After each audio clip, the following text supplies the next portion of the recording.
बजी है चंद सांसे या नबी तशरीफ ले आओ कि रस्ता तक रही है आपका बीमार की चौखट। इमाम ज़ैनुल आबिदीन इमाम अली मकाम के शहजादे करबला की शहादत के बाद 10 मुहर्रम को तारीख़ करबला मुकम्मल हो जाती है। उसके बाद जब इन्हें कैदी बनाया गया और हाथों में हथकड़ियां पैरों में बेड़ियां डाली गई, तारीख में सबसे पहले बेड़ियां इमाम ज़ैनुल आबिदीन के लिए तैयार की गई। इससे पहले किसी ने बेड़ियां पहनी ही नहीं थी। और जब आपको ले जाया गया 72 नेज़ों पे 72 सर थे। इमाम ज़ैनुल आबिदीन के हाथों में हथकड़ी पैरों में बेड़ियां थी और एक यजीदी पीछे घोड़ा लेके चल रहा था। आप चलने में ओ यार, जिसके सामने खानदान कट गया हो, अगर किसी बाप के सामने जवान बेटे का जनाजा उठ जाए तो बाप पूरी जिंदगी कमर पकड़ के चलता है। अगर बेटे की नजरों के सामने बाप का जनाजा उठ जाए तो फिर बाप को खोने के बाद बेटा कई दिन तक सीधा नहीं हो पाता। हमारे एक जनाजे की कहानी है, उनके घर के दर्द को कौन समझे जिन्होंने 72 जनाजे एक जगह देखे होंगे। और फिर जनाजे नहीं साहिब, 72 नेज़ों पे 72 सर सामने थे। और क्या उन चेहरों को देख के उन्हें अपने गुजरे हुए दिन याद नहीं आते होंगे? कितना मुश्किल समा था। आप चलते गए। मैं बस एक बात बताना चाहता हूं, जब ये इब्ने ज़ियाद का लश्कर जब कैदी बना के लेके जा रहा था, रास्ते में एक बूढ़ी अपनी चादर में सोना लेके आई। गठरी थी उसके हाथ में और लेकर के आई। आके सबसे पहले अम्र इब्ने साद के आगे पहुंची और कहने लगी, सुन, क्या तू हकीम है? उसने कहा क्यों? कहा मेरा बेटा बीमार है, मेरा बेटा बीमार है और जिंदगी और मौत के बीच में है। अगर तू तबीब है तो मेरे बेटे का इलाज कर दे। जंगल में मेरा मकान है। उसने कहा नहीं, मैं कोई तबीब उबीब नहीं।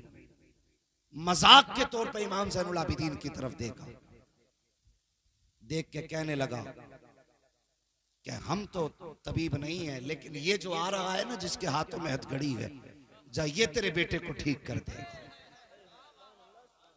मजाक के तौर पे उसने कहा था, जलील करने की नियत से, लेकिन जानता नहीं है इनका मामला तो ये है कि फानूस बन के जिसकी हिफाजत हवा करे, वो शम्मा क्या बुझे जिसे रोशन खुदा करे। और तेरी नस्ल पाक में है बच्चा बच्चा नूर का, तू है ऐने नूर, तेरा सब घराना नूर का। सुभान अल्लाह, जिंदाबाद। मैं तो नहीं, लेकिन ये जो पीछे आ रहा है ये तबीब है। वो औरत आई दौड़ी दौड़ी और इमाम सज्जाद के कदमों पे हाथ रख के कहने लगी, ओ कैदी, सुना है तू तबीब है, मेरा बेटा जिंदगी मौत के बीच में है। अल्लाह ने मुझे 7 बेटियां दी हैं, एक बेटा दिया है और इतना बीमार है कि लगता है जिंदगी के आखिरी दिन है। अगर कुछ कर सके मेरे घर के चिराग को बुझने से बचा ले, मेरे बुढ़ापे के सहारे को छिनने से बचा ले, मेरे बुढ़ापे की लाठी को टूटने से बचा दे। इतनी बात जब माँ ने कही थी, इमाम सज्जाद ने बूढ़ी को उठाया, उठा के कहने लगे, माँ, उसने जो कहा है सच ही कहा है। वो ये कहता कि इससे पूछ, ये तबीब होगा। माँ मुझसे पूछ रही है तो सुन, मैं भी तबीब हूँ, मेरा बाप भी तबीब है, मेरा दादा भी तबीब है, मेरा नाना भी तबीब है, मेरा घराना हकीमों का है। जब इतनी बात इमाम सज्जाद ने कही थी, वो कहने लगी, बेटे फिर चल मेरे बेटे का इलाज कर दे। जब इतनी बात इमाम सज्जाद ने सुनी, कहने लगे, माँ मैं कैदी हूँ, आज इनका कैदी हूँ, मेरे हाथों में हथकड़ी है, पैरों में बेड़ियां हैं। माँ इनसे इजाजत ले ले, इनसे इजाजत ले ले। जब इतनी बात कही ना, वो औरत फिर दौड़ी और दौड़ करके गई।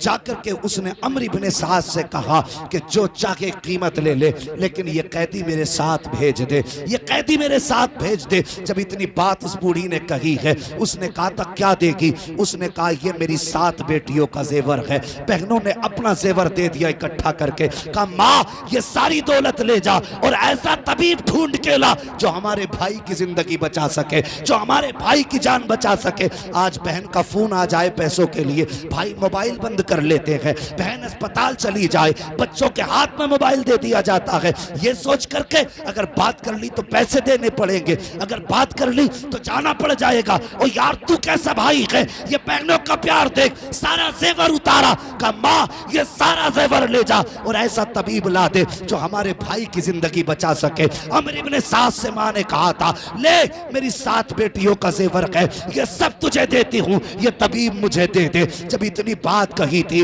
इमाम सज्जाद की तरफ अम्र इब्ने साद ने देखा और देख के हंसने लगा और हंस के कहा था अगर इतना ही बड़ा तबीब है अपना इलाज क्यों ना कर सका जो आज कैदी बन के जा रहा है। इतना सुना जलाल आ गया इमाम सज्जाद को। अल्लाह अकबर। आप फरमाते हैं तू क्या समझता है, तेरी बेड़ियों ने हमें रोक रखा है, तू क्या समझता है ये तेरी हथकड़ी हमारे लिए पाबंदी का सबब बन सकती है। अल्लाह अकबर। इतनी बात हुसैन के शहजादे ने कही थी। अम्र इब्ने साद ने कहा अगर कैदी नहीं हो मेरे तो फिर मजबूर किस लिए हो। इतना सुनना था जलाल आया इमाम सज्जाद, इमाम ज़ैनुल आबिदीन को आपने गुस्से में अपनी हथकड़ियों की तरफ देखा, बस निगाह का पड़ना था कि लोहा पानी बन के पिघल के नीचे गिर जाता है। बेड़ियों की तरफ देखा, पानी की तरफ बह के टूट जा रही है। फरमाते सुन वो तो रब की मर्जी है, अगर हम चाहे तो ये तो क्या है, सारे जमाने में सिर्फ मुस्तफा की औलाद का ही नाम चलता ना। नारे तकबीर, नारे रिसालत, नारे गौसियत, मसलके आला हजरत हजरत अल्लामा मुफ्ती हम्माद रजा साहिब किबला। नारे तकबीर, नारे रिसालत, जिंदाबाद जिंदाबाद। साहिब ये बगले होती हैं, अपना सारा जेवर उतार दिया। अब वो तो दौलत के कुत्ते थे, उन्होंने बूढ़ी से सारा जेवर ले लिया। इमाम सज्जाद चले, बड़ी मुश्किल से चलते चलते बूढ़ी के दरवाजे तक पहुंचे। जो लोग कहते थे ना मजबूर थे हुसैन, और कुछ कुत्ते भौंकेंगे, अभी मुहर्रम आ रहा है, और कहेंगे कि अगर इतनी ताकत थी तो बेटे को पानी क्यों नहीं पिला दिया करबला में, अगर गैब था तो बेटे को करबला से बचा क्यों नहीं लिया। उन कुत्तों के लिए एक जवाब है, जहन नशीन कर लेना लोगों, जब तक जिंदा रहना हुसैनी बन के जिंदा रहना। मौत भी आए तो इमाम के इश्क में मौत आए, मुस्तफा की औलाद के प्यार में मौत आनी चाहिए। तवज्जो करें, जेवर लिया सारा। अम्र इब्ने साद ने इमाम सज्जाद को भेजा, बड़ी मुश्किल से पैर कचेड़ते कचेड़ते, इतनी ताकत न थी जो उठा के चलते। रोज़तुश शुहदा के अंदर लिखा हुआ है जब आप चल रहे थे ना तो आपके पैर से लकीर खिंचती जा रही थी, मगर उनके दरवाजे पे साइल आ जाए तो वो अपना दर्द भूल जाते थे। वो लोगों के दर्द का इलाज करते थे, अपना दुख भूल जाते थे। बूढ़ी आई बुलाने के लिए गए, जैसी घर के करीब पहुंचे दरवाजे पे एक बेटी खड़ी थी बूढ़ी की। उसने हाथ उठा के कहा मां जरा ठहर जा। बूढ़ी ने बेटी की तरफ देखा, क्या बात है? कहा माँ जिस भाई के लिए तू तबीब देख के लाई है अब वो दुनिया में नहीं रहा है। बूढ़ी ने इतना सुना चीख निकल गई, रो के इमाम सज्जाद की तरफ कहने लगी ओ बेगुनाह कैदी जा वापस चला जा, मैंने तुझे दुख दिया परेशानी दी, जब वापस चला जा, मेरा बेटा अब दुनिया में नहीं रहा, इलाज किसका करेगा। इतनी बात बूढ़ी ने कही। फिर वो शहजादे हुसैन के थे, उनकी गोद के पले हुए थे। अल्लाह अकबर। इमाम सज्जाद कहते माँ दरवाजे तक बुलाया है तो अंदर तक आने की इजाजत नहीं देगी। जैसी इतनी बात कही बूढ़ी कहती है बेटे तू तो पहले से मुसीबतों में घिरा है, मगर पता तो सही अब जब वापस चला जा, मैं तेरा वक्त जाये नहीं करना चाहती। हजरत इमाम सज्जाद ने कहा था माँ जब यहाँ तक आ गया हूँ, एक बार बेटे का चेहरा देखने की तो इजाजत दे दे। इतना कहा था, माँ की आंख में आंसू आए, कहने लगी ठीक है, अगर इतना ही करना है तो आ देख ले आकर के। इमाम सज्जाद ने घर में कदम रखा है, क्या देखते हैं, एक बहन भाई के तलवे पे सर रख के आंसू बहा रही है और उसकी जबान से जुमले निकल रहे थे, भाई कितनी हसरतें जुड़ी थी तेरी जिंदगी से, कितनी आरज़ुएं वाबस्ता थी तेरी जिंदगी से, कितने ख्याल देखे थे तेरे साथ, कितने ख्वाबों की हमारी ताबीर था तू, और तू तन्हा छोड़ के चला गया, हमें इस सफर में अकेला छोड़ गया। जैसी बहन के इतने जुमले सुने हैं,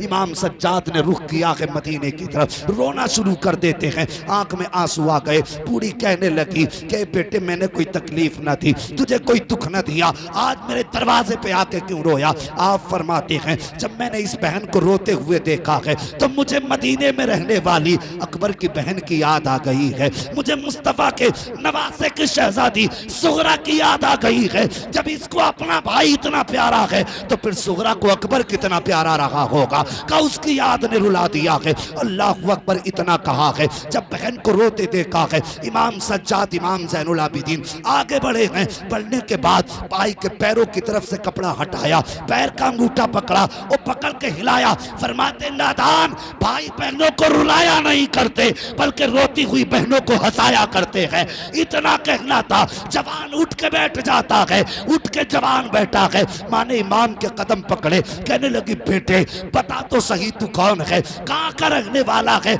इमाम ज़ैनुल आबिदीन ने कहा था, माँ अब तक तो मदीने वाले कहलाते थे, आज के बाद हमेशा करबला वाले कहलाते रहे।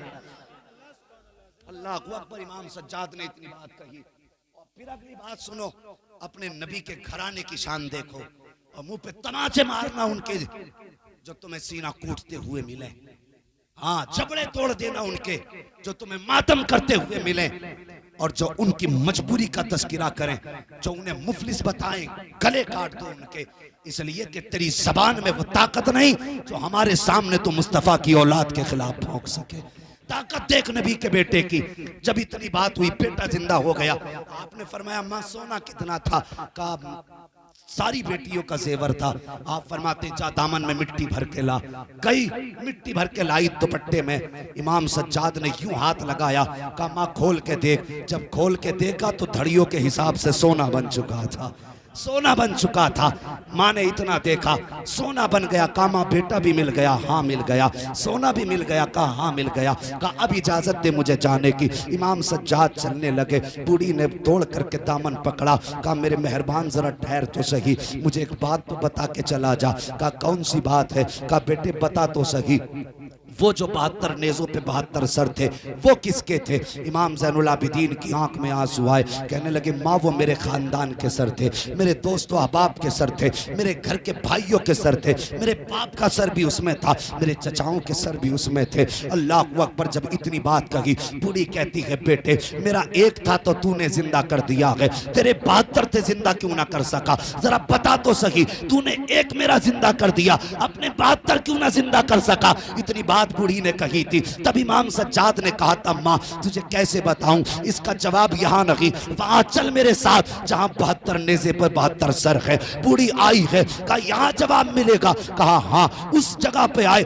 जहां पे इमाम का सर नेज़े पे रखा हुआ था और अपने बाप के सर के पीछे खड़े हुए, और खड़े होने के बाद अपने बाप को सलाम किया और सलाम करके कहा था बाबा जरा कुरान वो पढ़ के सुना दो जो पूरे सफर में तुमने सज्जाद को पढ़ के सुनाया है, वो तिलावत करके दिखा दो जब तक अपने बेटे को सुनाते आए हो। इतना कहने की देर थी कि नेज़े के ऊपर रखा हुआ सरे हुसैन घूमा इमाम सज्जाद की तरफ और लबों पे कुरान की तिलावत जारी हो जाती है। अर्रहमान वल्लमल कुरान खलकल इंसान अल्लमहुल बयान, मेरे हुसैन के लबों पर तिलावत आई है। बूढ़ी से कहने लगे माँ देख तो सही, तूने सवाल किया था, तेरे सवाल का जवाब मिल गया। बूढ़ी कहती बेटे मैं समझी नहीं। कहा माँ तेरा एतराज ये था मैंने तेरा एक जिंदा कर दिया, अपने 72 क्यों ना जिंदा कर सका? तो सुनमा जवाब ये है जो मर जाते हैं वो जिंदा किए जाते हैं, जो पहले से जिंदा हो जाते हैं वो जिंदा नहीं किए जाते। नारे तकबीर, नारे रिसालत, नारे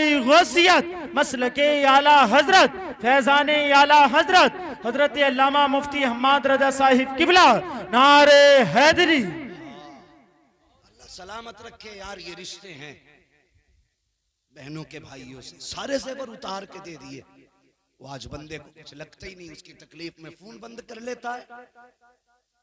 अगर उसे उधार दे दिया पता नहीं कब तक लौटाएगी, देगी कि नहीं देगी वापस, मेरे बच्चों के खर्चे कहां से होंगे। ओ यार जहन बदल दो। और खुदा की कसम फरमाया गया तेरे घर में बरकत ना आती हो और तेरे घर से बरकतें रूठ गई हो, तेरे घर में बेटी हो या बहन हो, फरमाया गया मुसल्ला बिछा और मुसल्ले के आगे बहन बेटी को बैठा और उसके बाद हाथ उठा के कहे या अल्लाह इस बेटी के सदके में बरकतें दे दे।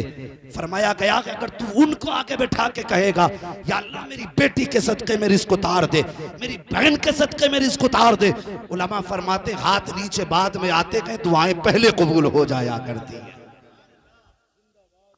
और इनके खर्च से डरते हम। भाई रिश्तों को मजबूत करो। कल जब तुम पैदा हुए होगे तुम्हारे बाप ने भी ऐसी खुशी मनाई होगी, उनकी खुशियों को अपने जहनों में रखो। आज उनकी खुशियों का एक एक करके ख्याल रखो।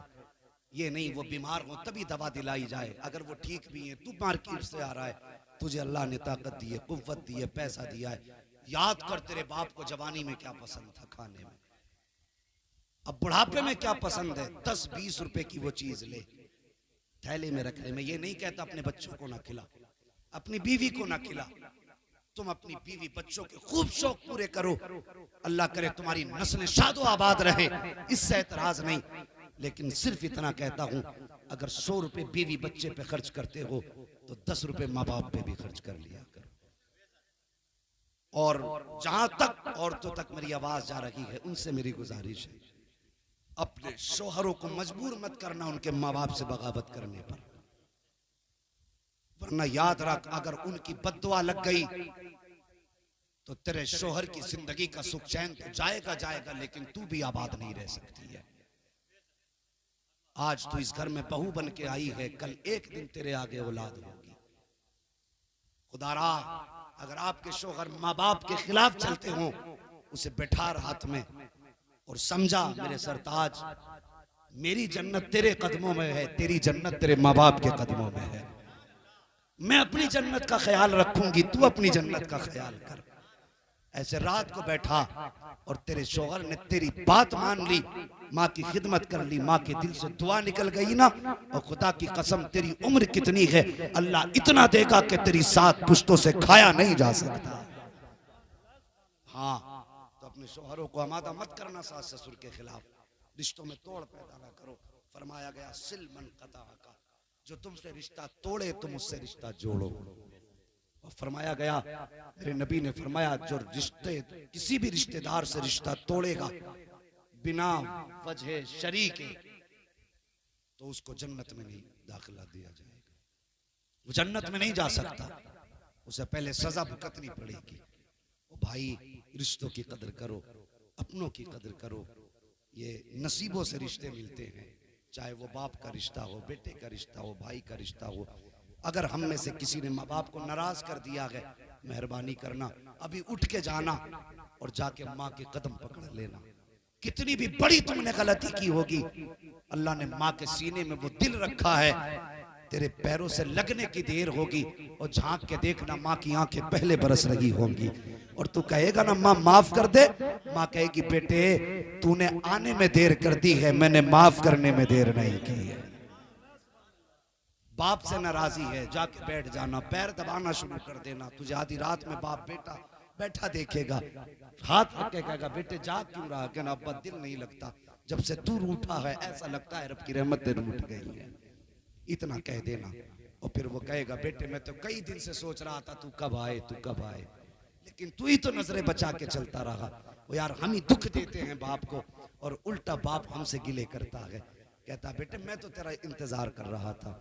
वो यार ये रिश्ते ढूंढे से नहीं मिलेंगे, ये खरीदे से नहीं मिलेंगे, तुम अमीर हो सकते हो, कोठियों बंगले वाले हो सकते हो, अगर माँ बाप नहीं है तो फिर दुनिया के गरीब आदमी हो।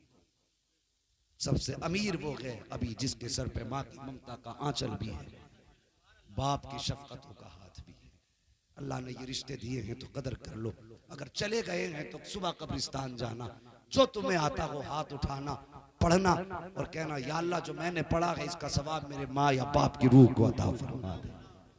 हाँ करेंगे इंशाअल्लाह। फरमाया गया या अय्युहल्लज़ीना आमनु उदखुलू फिस्सिल्मि काफ़ा, ईमान वालो इस्लाम में पूरे पूरे दाखिल हो जाओ।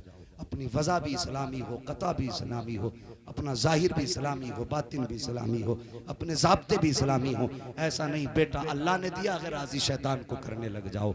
अल्लाह खुशियाँ दे तो ये डीजे गाजे बाजे गाने ख़त्म कर दो और मुस्तफ़ा के जिक्र की महफिल सजाओ। और कोई यार आके भी कहे कि पुरानी सोच में डूबा है तो कह देना यार नया मकान बना लो लेकिन ईमान पुराना वाला अच्छा होता है। हाँ ईमान पुराना अच्छा होता है, अकीदा पुराना अच्छा होता है। लोग बहकाते हैं मेरी तरफ से पैसे ले ले, कान पकड़ के पूछना बता कब्र में तू काम आएगा या आमीना का लाल काम आएगा। अगर वो कह दे कि आमीना का लाल काम आएगा तो कहना चुपचाप चला जा, हम उनका खाते हैं तो फिर उन्हीं का खाते हैं। और ये तो एक बेटा गया, आला हजरत तो ऐलान करके गए हैं ज़मीनो ज़मा तुम्हारे लिए, मकीनो मका तुम्हारे लिए, चुनीनो चुना तुम्हारे लिए, बने दो जहां तुम्हारे लिए, हम आए यहाँ तुम्हारे लिए, उठे भी वहां तुम्हारे लिए, दहन में ज़बां तुम्हारे लिए, बदन में क़ज़ा तुम्हारे लिए। और क्या क्या न कह दिया आला हजरत ने, बड़ी प्यारी बात कह के गए कि सरवा वो चले कि बाग फले, वो फूल खिले कि दिन हो भले, लिवा के तले सना में खुले, रजा की ज़बां तुम्हारे लिए।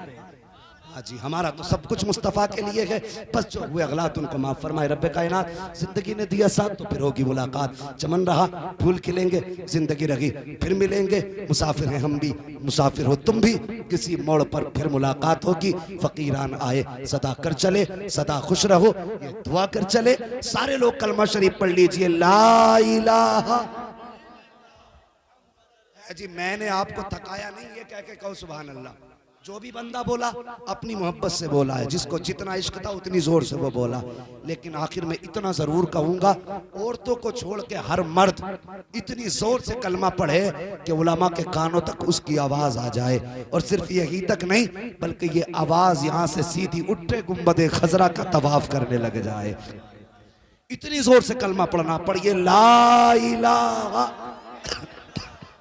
मुहम्मदुर रसूलुल्लाह। अस्सलामु अलैकुम वरहमतुल्लाहि वबरकातुहू।